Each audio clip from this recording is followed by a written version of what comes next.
friends, welcome to sharmisamayal. கீழே இருக்கிற subscribe பட்டனை பிரஸ் பண்ணுங்க. ஹலோ ஃப்ரெண்ட்ஸ், நான் தான் உங்கள் ஷர்மிளா. வீடியோக்குள்ளே போகிறதுக்கு முன்னாடி எல்லாருக்கும் இனிய தமிழ் புத்தாண்டு நல்வாழ்த்துக்கள். ஒவ்வொரு வருஷமும் ஒவ்வொரு புதுமையான நம்ம வாழ்க்கையில் நிறைய நல்ல விஷயங்கள், குட் வைப்ரேஷனோட எல்லா வளங்கள் கிடைக்க நம்ம கடவுள்கிட்ட பிரார்த்தனை வைக்கலாம். எல்லாமே நம்மளுக்கு நல்லபடியாக நடக்கும்ன்ற நம்பிக்கையோடு இந்த ஆண்டு நம்ம ஸ்டார்ட் பண்ணுவோம். ஒவ்வொரு நியூ இயருக்கும் நம்ம கடவுளை கும்பிட்டுட்டு ஒரு சூப்பரான விருந்து சாப்பிடணும்னு சொல்லுவாங்க. அதுவும் 6 சுவைகளும் இருக்கணும்னு சொல்லுவாங்க. ஸோ அதை பற்றிய ஒரு சின்ன தகவல் தான் உங்கள்கிட்ட இன்றைக்கி நான் ஷேர் பண்ண போகிறேன். 6 சுவைகள்னால் என்னங்க? இனிப்பு, புளிப்பு, உவர்ப்பு, கார்ப்பு, கசப்பு, துவர்ப்பு. நம்ம மோஸ்ட்டாக டெய்லி லைஃப்பில் 6 சுவைகளும் டேஸ்ட் பண்ணுறதே கிடையாது. ஒவ்வொரு சுவைக்கும் பார்த்திங்கன்னா ஒவ்வொரு பயன்கள் இருக்குது. ஃபஸ்ட்டு பார்த்திங்கன்னா இனிப்பு சுவை நம்ம எடுத்துக்கிட்டோம்னா நம்ம தசையை வளர்க்கும். அதே போல் புளிப்பு சுவை பார்த்திங்கன்னா தேவையான கொழுப்பை தரும். அடுத்தது பார்த்திங்கன்னா உவர்ப்பு சுவை பார்த்திங்கன்னா தேவையான உமிழ் நீரை சுரக்கும் செய்யும். உவர்ப்பு பெறும் உமிழ் நீர் இருக்குது பாருங்கள், அதை சுரக்கிறது கூட அவ்வளோ நல்லது. ஸோ அது நம்மளுக்கு கொடுக்கும். அப்புறம் கார்ப்பு சுவை பார்த்திங்கன்னா எலும்புகளை வலுவாக்கும், நம்ம போன்ஸை ஸ்ட்ரென்தன் பண்ணும். ஸோ அப்புறம் பார்த்திங்கன்னா கசப்பு சுவை பார்த்திங்கன்னா நரம்புகளை வலுப்படுத்தும். அடுத்தது பார்த்திங்கன்னா கடைசியான சுவை துவர்ப்பு, ரத்தம் சுத்தம் செய்யும். ரொம்ப ரொம்ப முக்கியங்க. இதெல்லாம் நம்மளுக்கு அன்றாட வாழ்க்கையில் இந்த 6 சுவையும் நம்ம கண்டிப்பாக டேஸ்ட் பண்ணிட்டு சொல்லுவாங்க. அதே போல் ஒவ்வொரு நியூ இயருக்கும் பார்த்தீங்கன்னா பானகம் பண்ணுவாங்க, ஒரு பச்சடி பண்ணுவாங்க நியூ இயருக்கு. அந்த மாதிரிலாம் ஒவ்வொரு ஐட்டம் நம்ம பண்ணி சாப்பிட்றது அவ்வளோ நல்லது. நான் ஏற்கனவே தெலுங்கு நியூ இயருக்கு உங்களுக்கு இதை பற்றி போட்டிருக்கேன். ஸோ அது வேணும்னா நீங்கள் அந்த ஒரு லிங்க் நான் கொடுக்குறேன், கீழே செக் பண்ணி பாருங்கள். இந்த தமிழ் புத்தாண்டு அன்னைக்கு சில முக்கியமான விஷயங்கள் நான் எப்போவுமே உங்களுக்கு ஷேர் பண்ணுவேன். ஸோ அதில் ஒரு இன்ஃபர்மேஷன் தான் இதான் நீங்கள் நினச்சிக்கலாம். சாப்பிட்ற உணவுகளோட டிஃப்ரென்ஸ் நம்ம கண்டிப்பாக தெரிஞ்சுக்கணும். ஏன் சாப்பிட்றோம், எதுக்கு சாப்பிட்றோம், அதனால் என்ன பலன் இருக்குது நம்ம கண்டிப்பாக தெரிஞ்சுக்கணும். அதே போல் தான் அங்கே சுவையும். இப்போ பார்த்தீங்கன்னா உணவுகள் அதோட சுவைகள் என்னென்ன வெரைட்டிஸ் இருக்குது அப்படின்ட்டு உங்களுக்கு நான் சொல்கிறேன். ஸோ ஃபஸ்ட்டு பார்த்தீங்கன்னா பேசிக்காக இனிப்பு உணவுகள் உங்களுக்கு எல்லாமே தெரியும். பட் அது ஹெல்த்தியான சில உணவுகள் இருக்குது, அது மட்டும் உங்களுக்கு லிஸ்ட் அவுட் பண்ணுறேன். இதில் பார்த்தீங்கன்னா கரும்பு, கேரட், பீட்ரூட், அரிசி, வெல்லம், கோதுமை, பரங்கிக்காய். அடுத்து செகண்ட் பார்த்தீங்கன்னா புளிப்பு உணவுகள். அதில் எலுமிச்சை, தக்காளி, புளி, மாங்காய், தயிர், மோர், நார்த்தங்காய். ஸோ இதெல்லாம் பார்த்திங்கன்னா புளிப்பு கண்டென்ட் நிறைய இருக்கும். ஸோ அதை சுவை உங்களுக்கு கொடுக்கும். மூணாவது பார்த்திங்கன்னா உவர்ப்பு உணவுகள்.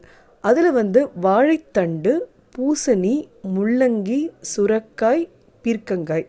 ஸோ இது நம்மளுக்கு மோஸ்ட்டாக நிறைய பேருக்கு தெரியாது. நம்ம ஜென்ரலாக சாப்பிடுவோம், பட் இதில் என்னென்ன சுவை இருக்குன்னு நம்மளுக்கு தெரியாது.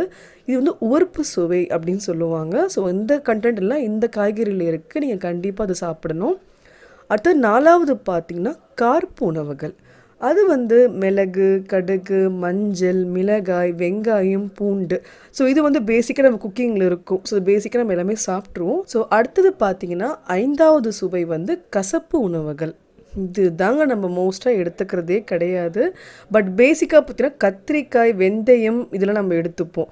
இந்த பாகற்காய், சுண்டைக்காய், எள்ளு, வேப்பம்பூ இது நம்ம மெனுவில் நிறைய பேர் இப்போ சேர்த்துக்கிறதே இல்லைன்னு கூட நினைப்பேன். நானே நிறைய சமைக்கிறதே கிடையாது.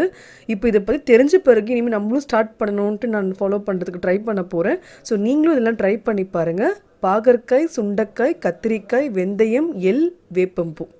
வேப்பம்பூவெல்லாம் ரொம்ப நல்லதுங்க. அதெல்லாம் நம்ம கண்டிப்பாக அப்பப்போ சேர்த்துக்கணும்னு சொல்லுவாங்க. அடுத்தது பார்த்திங்கன்னா 6வது சுவை துவர்ப்பு உணவுகள். அது பார்த்திங்கன்னா ரொம்ப டிஃப்ரெண்ட்டாக இருந்தது. அதில் மாதுளை, வாழைக்காய், மாவடு இருக்குது பாருங்கள், அது நெல்லிக்காய், அத்திக்காய், அவரை. எவ்வளோ அழகாக இருக்குது பாருங்களேன். இது ஒரு 6 சுவைகளுக்குமே எவ்வளோ அழகாக ஒரு காய்கறி எவ்வளோ வித்தியாசமாக கொடுத்துருக்காங்க. நம்ம சாப்பிட்ற ஒரு மெனுவில் அந்த காலத்தில் எப்படி சாப்பிட்ருப்பாங்க பாருங்கள். ரொம்ப டிஃப்ரெண்ட்டான ஒரு டேஸ்ட்டாகவும் இருக்கும். நீங்கள் ஒரு நாளைக்கு இந்த மெனு பண்ணோம், ஒரு வாட்டி நம்ம ஸ்வீட் பண்ணுறோமா, ஒரு வாட்டி காரம் பண்ணுறோமா, ஒரு வாட்டி எப்பவுமே நம்ம மோஸ்ட்டாக பார்த்திங்கன்னா இந்த உவர்ப்பு உணவுகள் சேர்த்துப்போம். பட் துவர்ப்பும் இந்த கசப்பு இருக்குது பாருங்கள் நிறைய சேர்த்துக்கவே மாட்டோம். ஸோ அதெல்லாம் நம்ம அப்பப்போ சேர்த்துக்கணுன்றக்காக தான் உங்களுக்கு இந்த லிஸ்ட்டே நான் கொடுக்குறேன். ஸோ இந்த வெஜிடபிள்ஸ், ஃப்ரூட்ஸாக இருக்கட்டும், இல்லை தானியங்களாக இருக்கட்டும், எல்லாம் மிக்ஸ் பண்ணி சாப்பிடுவோம். பட் சாப்பிடும்போது இது ஒரு பலன் இருக்குது அப்படின்னு நம்ம தெரிஞ்சுக்கிறதுக்காக தான் உங்கள்கிட்ட இப்போ நான் ஷேர் பண்ணுறேன். இது தவிர்த்து நிறைய உணவுகள் இருக்குது. பட் இதெல்லாம் ரொம்ப முக்கியமான ஒரு டேஸ்ட்டை கொடுக்குன்றதுக்காக தான் உங்களுக்கு இந்த நியூ இயர் நான் சொல்கிறேன். சரி, இன்றைக்கான இன்ஃபர்மேஷன் உங்களுக்கு கண்டிப்பாக யூஸ்ஃபுல்லாக இருக்கும்ட்டு நினைக்கிறேன். கண்டிப்பாக நிறைய பேர் ஃபாலோ பண்ணுவீங்கன்ட்டு நம்புகிறேன். இன்றைக்கான லாக்டவுன் ஆக்டிவிட்டி என்னன்ட்டு உங்ககிட்ட நான் அப்படியே ஷேர் பண்ணிடுறேன். இந்த ஆக்டிவிட்டீஸ்லாம் பார்த்தீங்கன்னா லாக்டவுன் ஏப்ரல் 30 வரைக்கும் எக்ஸ்டெண்ட் பண்ணதுனால நான் உங்களுக்கு அப்டேட் பண்ணிக்கிட்டே இருக்கேன். ஸோ நிறைய பேருக்கு அதை பிடிக்கும்ட்டு நினைக்கிறேன். முக்கியமாக நான் பண்ணுறது எல்லாமே குழந்தைங்களுக்காக தான். ஸோ அவங்க கூட டைம் ஸ்பெண்ட் பண்ணுறதுக்கும் பேரண்ட்ஸ் கையில் இருக்குது. ஸோ அதுவும் நல்லா என்ஜாய் பண்ணி நீங்கள் பண்ணுவீங்கன்னு நினைக்கிறேன். இன்றைக்கி பார்த்தீங்கன்னா டே 21க்கான ஆக்டிவிட்டி வந்து 7 wonders of the world. So wonders அப்படின்னு சொன்னாலே ஒரு ஆச்சரியங்கள், ஒரு பிரம்மாண்டமான ஒரு விஷயம். அது எப்படி பண்ணாங்க அப்படின்னு நமக்கு நிறைய பேருக்கு யோசனை இருக்கும். பேசிக்காக நம்மளுக்கு 7 வண்டர்ஸ் ஆஃப் த வேர்ல்ட் தெரியும். பட் அது என்னென்னு குழந்தைங்களுக்கும் தெரியும், பேசிக்காக தெரியும். பட் அது ஏன் செஞ்சாங்க, எதுக்கு அதை செலக்ட் பண்ணாங்க, எந்த மாதிரி விஷயங்கள் இருக்குது, எந்த மாதிரிலாம் குழந்தைங்களுக்கு அதை யூஸ்ஃபுல்லான இன்ஃபர்மேஷனாக போய் சேரும்ன்ட்டு பேரண்ட்ஸ் கூட சேர்ந்து ஹெல்ப் பண்ணுங்கள். நெட்டில் ரிசர்ச் பண்ணி எடுங்க, நிறைய இன்ஃபர்மேஷனை கலெக்ட் பண்ணுங்கள்.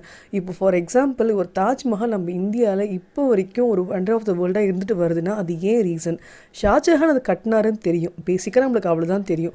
பட் அதை எப்படி கட்டினார், எவ்வளோ கஷ்டப்பட்டார், எத்தனை பேர் ஒர்க் பண்ணாங்க, எந்த இயரில் பண்ணாங்க, இப்போ வரைக்கும் நிலச்சி நிற்கிது, அதுக்கு என்ன ரீசன் நம்ம எல்லாமே கண்டுபிடிச்சி குழந்தைங்களுக்கு ஒரு லிஸ்ட் அவுட் மாதிரி பண்ணி கொடுங்க. அவங்களும் நோட் பண்ணி எழுதி வச்சுப்பாங்க. ஒரு நல்ல ஒரு மெமரியாக இருக்கும். ஒவ்வொரு இன்ஃபர்மேஷனை கலெக்ட் பண்ணும்போது கூட குழந்தைங்களோட நாலேஜ் நல்லா வளரும். ஸோ அதை எப்படி செலக்ட் பண்ணுறாங்க, அதுக்கு என்ன மாதிரிலாம் விஷயங்கள் இருக்குன்ட்டு நீங்கள் கண்டிப்பாக அதை பற்றி செக் பண்ணுங்கள். பியூட்டிஃபுல்லான இன்ஃபர்மேஷன் உங்களுக்கு கிடைக்கும். ரொம்ப ஹாப்பியாக இருக்கும். அதெல்லாம் நீங்கள் பண்ணும்போதே கண்டிப்பாக ட்ரை பண்ணி பார்ப்பீங்கன்னு நினைக்கிறேன். ஸோ இந்த வீடியோ கண்டிப்பாக உங்களுக்கு யூஸ்ஃபுல்லாக இருக்கும்ட்டு நினைக்கிறேன். பிடிச்சிருக்கவங்க லைக் பண்ணுங்கள், ஷேர் பண்ணுங்கள், அண்ட் கண்டிப்பாக உங்கள் ஃபீட்பேக் எனக்கு கமெண்ட்டில் சொல்லுங்கள். Have a great day friends. Bye.